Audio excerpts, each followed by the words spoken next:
បើសិនជាបងប្អូនមិនចង់បាត់បង់ឯកសារទេបងប្អូនកុំភ្លេចបែបមុខងារមួយនេះផង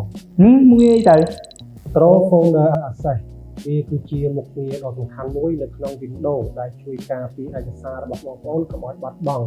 ឬក៏ពីកម្មវិធីផ្សេងៗដែលយើងមិនទុកចិត្ត virus ផ្សេងៗជាពិសេស virus ransomware អញ្ចឹងបងប្អូនណាដែលគាត់ធ្លាប់ជួប virus ransomware គាត់ប្រកាសជាយល់អារម្មណ៍មួយនេះហើយពេលដែលវាឆ្លងគឺវាបំលែងឯកសាររបស់យើងឬក៏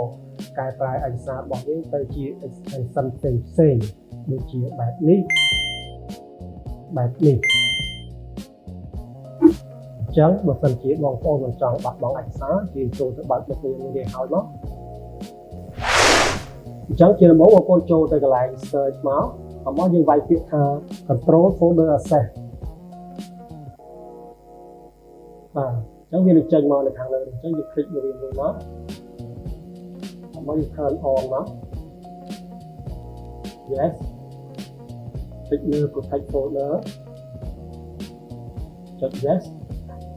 នៅក្នុងចំណុចនេះគឺមានន័យថាយើង add folder នោះដែលយើងចង់ការពារដើម្បីជៀសវាងកុំឲ្យការបាត់បង់ឯកសារឬក៏ការពារពី virus ផ្សេងៗអញ្ចឹងឧទាហរណ៍ថា file របស់ខ្ញុំនៅក្នុង drive D ឈ្មោះថា my document អញ្ចឹងខ្ញុំគ្រាន់តែចុចលើ add folder មកយើងចូលទៅ drive D យើងទៅហើយយើង select លើ folder របស់យើងមក select folder